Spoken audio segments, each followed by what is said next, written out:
The same grip you use for playing slowly won't work for playing quickly, especially for loud, fast playing. If you're wanting to play a song with fast, driving eighth note time on the hats like Tom Petty, You Wreck Me, or Green Day, American Idiot, or you're just wanting to nail a fast fill around the kit, today's lesson is definitely for you. If you're struggling to break past a speed wall with your hands, it's very possible you need to make these 3 grip adjustments that we're talking about today. You can do this.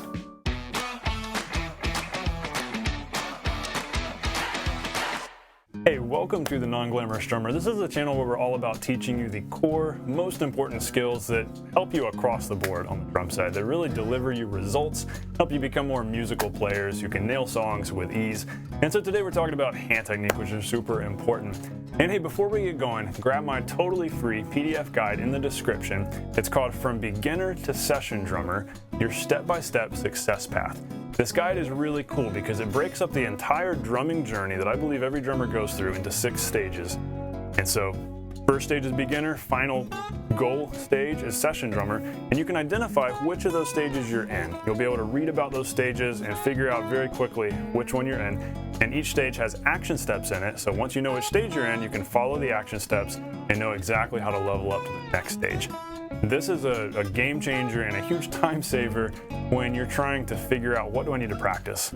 Like, how do I form a practice strategy and know where I'm going short term, midterm, and long term?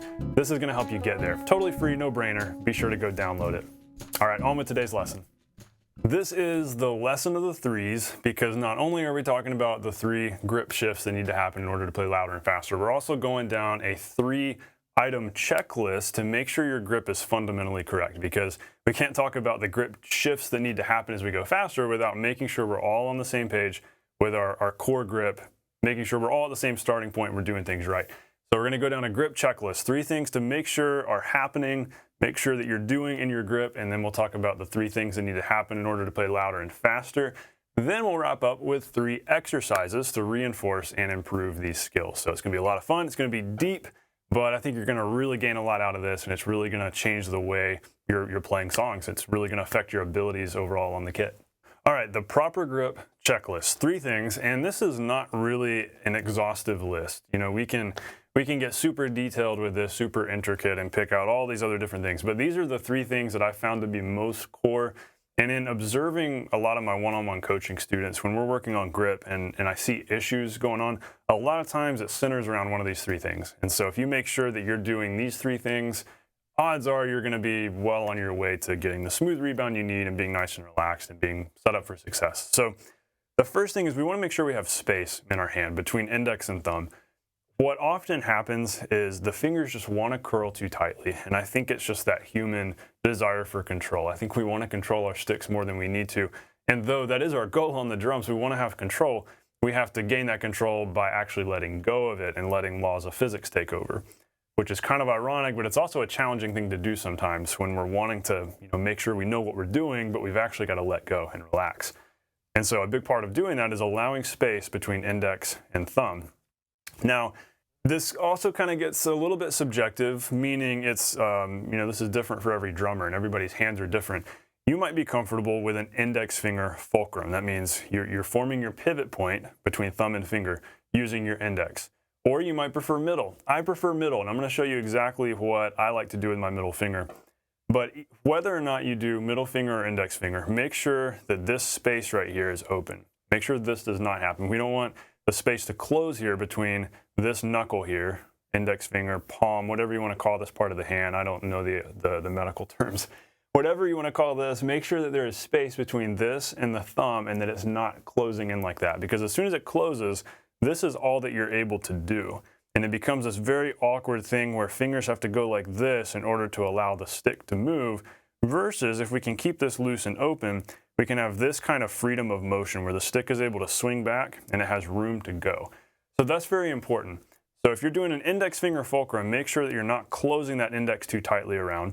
If you're doing a middle finger fulcrum, it's actually going to make this a little bit more naturally easier, and this first thing on the checklist will actually solve itself if you do this next thing I'm going to show you. So our point number 2 on the checklist is try a middle finger fulcrum and have the stick roughly halfway down your finger. A lot of times you know, we want to have a lot of space, but sometimes if you go too far down your finger, like if you try to form your fulcrum down here, it's just too hard to keep control over it, and we kind of get this awkward kind of grip right here where it just does it and never feels right. But if you let it go a little bit further up, maybe to right here, suddenly it starts to feel more natural and it can swing back and forth. We're almost to this joint of middle finger. So I'm not down here, I'm like way up here.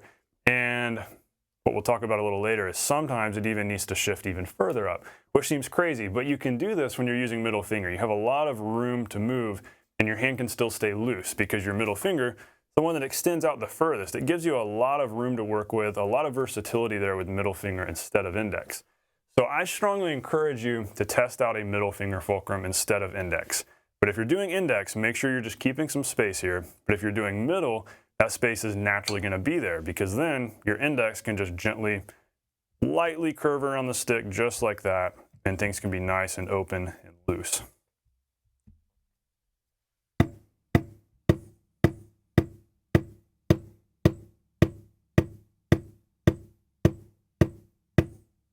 Now, checklist item number 3. This is very important. A lot of times, if you're not getting a full rebound, you know that you should be getting a full rebound, but you're not. Maybe you're playing on a bouncy pad. This is an Aquarian Super Pad. It's fairly bouncy, not as much as an Evans Real Feel, but if you've got one of those bouncy pads, you don't have to put much force into the stick for it to want to bounce all the way up and potentially even fly out of your hand.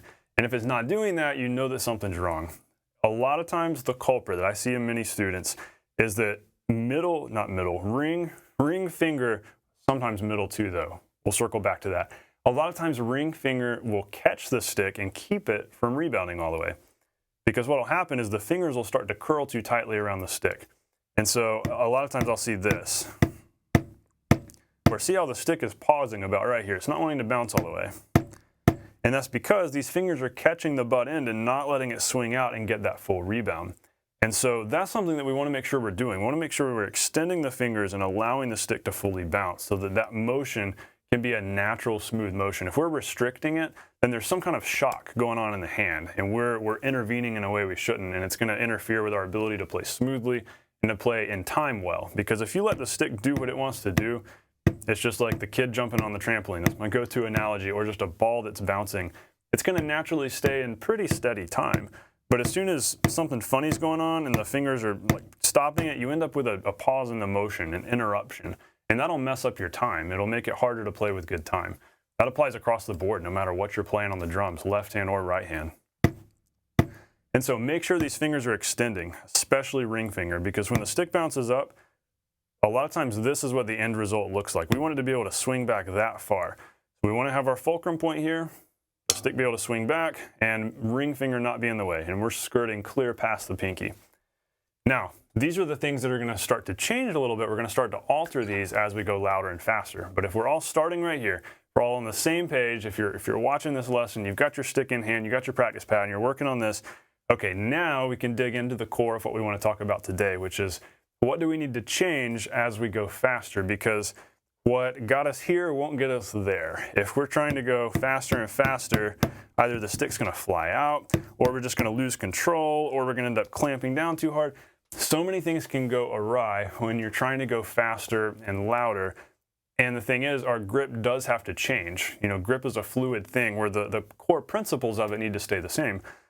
Our fulcrum point needs to there always needs to be a fulcrum. There's certain things that always need to be there. The stick always needs to not be squeezed tightly. But there are certain things that do have to change, that we have to adjust as we go faster. So let's dig into that now. Here's the first thing. So if you started out with a middle finger fulcrum, which I think works great when you're playing slowly and really relaxed like this.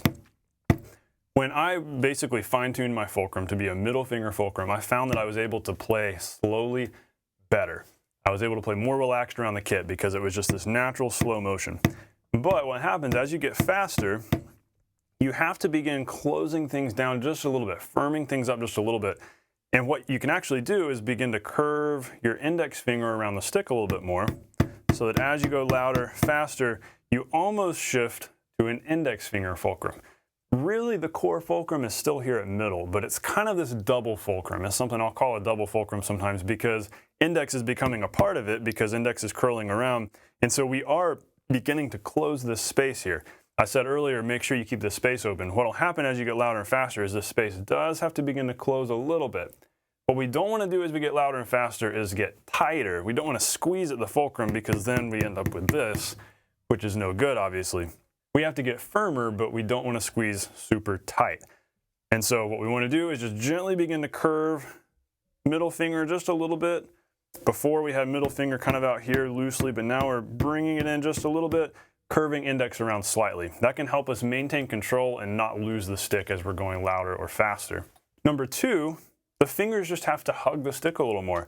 So a few minutes ago, I said make sure that ring finger doesn't catch the stick on the rebound. Make sure that ring finger allows the stick to bounce up. Well, that's what we want to make sure we're doing when we're playing like this, where it's very slow and relaxed. This can be loud too. We could be playing loudly and slowly, and we still want this going on.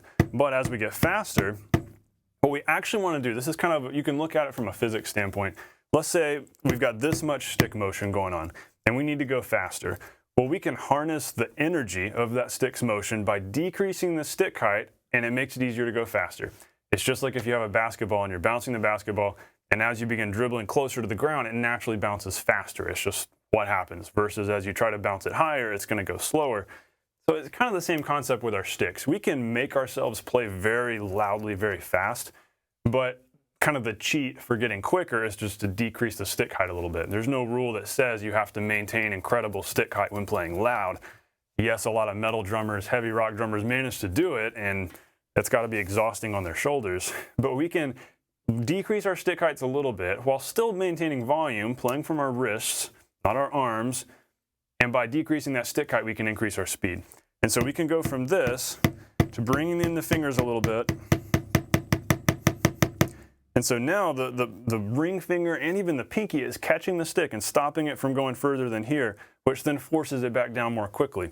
And so simply bringing in, curling the fingers around a little bit more is just a quick cheat in a way. It really is like a cheat to just playing faster. So we can go like this as we're going slowly, and as we get faster, I'm going to start to curl the fingers around.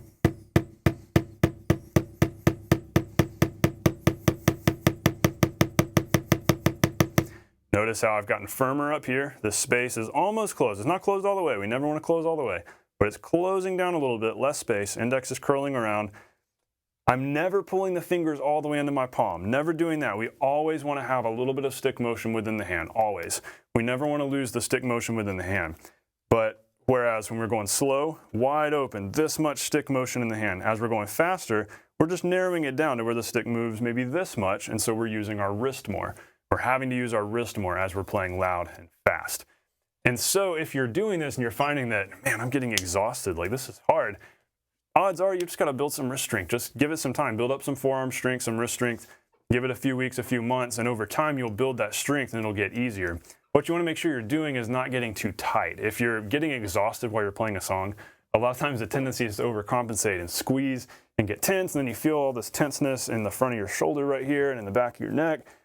That's not good. And so you want to make sure that you're incrementally working your way up here. Mechanics first, technique first, to make sure you're doing those things well as you get faster and faster. And just don't be in a hurry to get super quick. Know that we've got to build up the wrist strength. And what you can do is just play onto like a carpeted floor or play onto a pillow if you want to. Maybe not a pillow if it's super soft. You do kind of have to be careful. But if you've got a towel, you can put a towel on your pad. Making sure, again, the hand is not tight. There's still a little bit of looseness. We're just making those subtle shifts as we're going faster. And so this is a great arm workout because you'll find all these muscles are flexing here. We're working out our wrist. And so that's what has to happen long term to make this work. And so once you make sure your mechanics are right, you make sure you're doing the right technique, then it's just a matter of strength building, which takes patience. Nothing is instantaneous. It takes some time, but you'll definitely get there. So that was two things on our checklist, and those are really the two big things. And we could cut it off there. We could move on from there. But there's really a third thing that for a long time I didn't really notice this shift happening in my grip.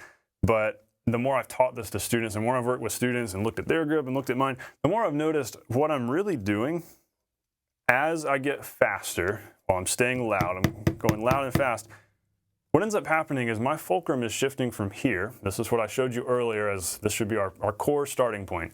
Have your fulcrum here, or maybe if it's index finger, have it about here. I like doing middle finger. It makes more sense to me, feels better.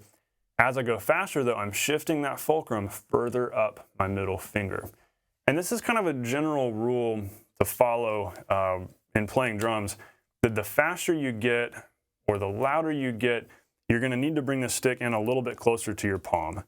And if you think about the physics, mechanics of this, your fingers are more capable of moving the stick more quickly when the stick is closer to the base of your fingers. Especially, a way to make this make sense is if I'm doing the French grip exercise, where I'm going like this, thumbs on top, I'm just working out my fingers, which is actually working out my forearm. But if I'm doing this exercise to build finger strength, if I'm going slow and relaxed and big like this, I can have the stick out here at the ends of my fingers, barely even touching the pinky. But what needs to happen as I get faster is let the stick twist, like roll back here. So now it's positioned here. So starting I'm here, but as I get faster, I let it roll back to here, and it's a lot easier to go faster. It's just I guess it's a torque thing. You guys who are engineers out there can leave a comment here and tell me exactly what the mechanical terms are for this. But you can go big and slow out here at the end of your fingers as you go in towards the base. It's easier to just go quicker. It's just the way our hands are. So kind of the same thing applies to our normal grip, our normal American grip as we call this, where as we want to go quicker, we've got to let the stick come in a little closer to our palm rather than being so far out here. I've seen students have their stick out here near the ends of their fingers, which is great for playing slow, but as they get faster, things just get stiff, it doesn't scale. And so what we've got to do is just allow the stick to roll further up, to let our fulcrum shift from here at that point, probably about right here. And that's not a massive shift. I mean, it probably moved a couple of centimeters, maybe an inch, but that's about how much that shift is happening here in my grip. But it's one of those things that for a long time I didn't even realize I was doing it, but then I started to notice, you know what, that's how I'm compensating, how I'm making sure to keep control of the stick when going faster without squeezing tight. Because if the stick stays out here, I end up having to squeeze too tight actually, but if I let it roll back in here, I'm still able to have some space and not be too tight. So that's very important also. And if you're doing more of an index finger fulcrum, probably how that's going to play out is that the stick's going to end up more right here. You'll still have some space right here. Your fulcrum will shift from this spot to a little bit further up as you go faster. All right, so we can't wrap up without having some nice, concrete, specific action steps so you can take this to the practice room. At this point, you know how to practice these things. Like, you know what to look for. You know physically, mechanically what you're working on. But now we'll just talk about, hey, here's a framework to put this within. Here are some exercises to do while paying attention to everything I've shown you so far. So the first one is just eighth notes and quarter notes at 60 beats a minute. 60 is very slow. The second hand on a clock. And when you're doing, I don't have a metronome going, so if you want to clock me and tell me if I'm dead on or not dead on, you can tell me. It's somewhere right around here. When you're going this slow, what you want to do is actually, the stick is bouncing up and it wants to keep going.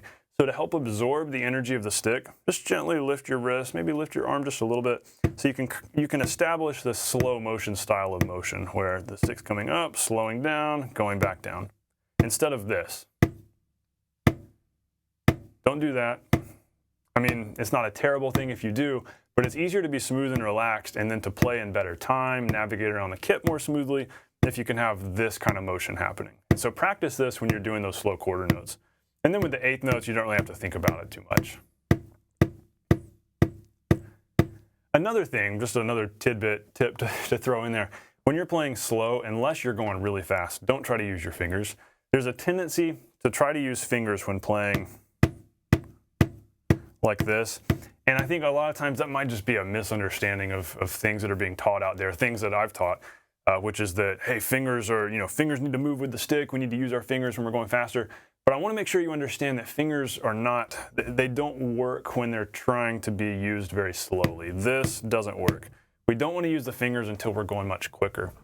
Right now, when we're going slowly, we actually need to keep the fingers kind of loose out here, where, yeah, they're following the stick, but we're still playing from our wrist. And everything I've shown you today, we're playing from our wrist.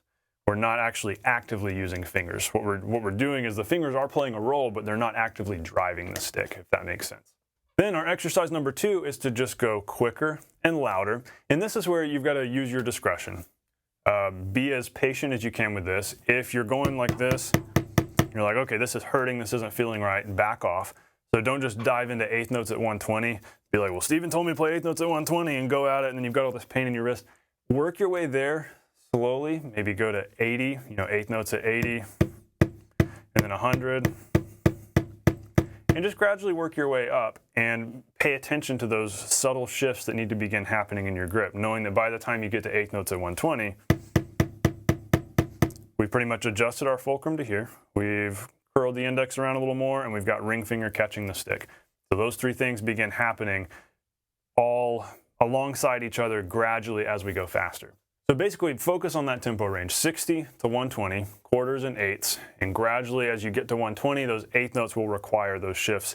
And of course, you can go faster than that. As you're really working things out, you're building the wrist strength, eighth notes at 140, eighth notes at 160, which is great. If you're practicing that regularly, then that's going to equip you with all the technique, all the strength that you need to play songs like Tom Petty, You Wreck Me, Green Day, American Idiot, that are super fast. But when you do this stuff on your pad regularly, it's just like exercising and working out. It means that you can then go for a run, you can then go for a climb, you can go do something, and you're not going to get tired because you're ready for it. You've got the foundation. So that's what this does. This is a great routine to be doing at the beginning of every practice session. And lastly, exercise 3, I just call it the crescendo, decrescendo exercise. Those are the fancy Italian words for gradually getting louder, gradually getting softer. They're used in classical music all the time. So crescendo means gradually louder, decrescendo, gradually softer. So a really cool exercise to do is to set your metronome to whatever tempo, 60, 80, 100, 120. Maybe we're doing eighth notes. Start off softly and give yourself a set amount of time, like 4 bars, to gradually get as loud as you can go. So it might look like this. Measure 1, measure 2, measure 3, measure 4. So now we're as loud as we can go. Measure 1, now we're going to gradually start getting softer. Measure 2, measure 3, measure 4, and of course you can see how soft you can go, literally get super soft. So that's a great way to do that exercise. 4 measures gradually getting louder, 4 measures gradually getting softer. And do those at various tempos. Do it at 60, do it at 70, 80, 120. And also, just another side note to throw in there, as you're going faster, so down the road, as you're building up your strength and you're doing this faster, if you get to about 140 and you're doing eighth notes at 140, when you're playing softly at 140, you can begin to bring the fingers in, where instead of just playing from wrist, you can start doing a little of this and bringing in the fingers. And especially as you get to 150, 160, at that tempo, when you're playing lightly and you don't need a lot of stick motion, fingers are great for that. But as you get louder, you do still have to bring in some wrist. So know that wrist is for loud playing, fingers are for quick, agile playing. Fingers don't work for playing slowly. You can use wrist when playing very quietly if you're going very slowly, just using wrist here. Fingers are curled under. But as I get faster, I want to actually begin using fingers. Or if I were to then get louder, I would want to begin using wrist. And so it's kind of just common sense. We're taking advantage of the strengths of the different parts of our hand. Our wrist is great at power and volume. Our fingers are great at subtlety and agility. And so we just want to make sure we're using those correctly and we're not mixing them all up. And so we just want to stick to our strengths here. But I can pretty confidently promise you that if you work on these things, and especially if you work on the first few things we covered today, those first 3 points of the grip checklist, do that and you're going to be way better off. You're going to feel more loose, relaxed. And if you work on the 3 things as you begin going faster and louder, then that's going to translate. These things translate over to the kit. That's why we talk about this. This is why I talk about grip so much on this channel. It's not because I want to obsess over little details that are the most boring things to practice.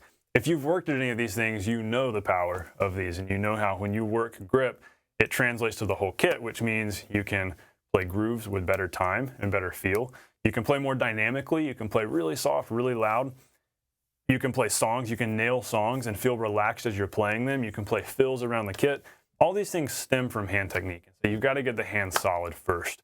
That's got to be the prerequisite. And if you're struggling with anything involving moving around the kit or with time or with speed or volume, a lot of times it's one of these little hand details that's holding things back. And so go back and dig through everything today. Again, review if you need to.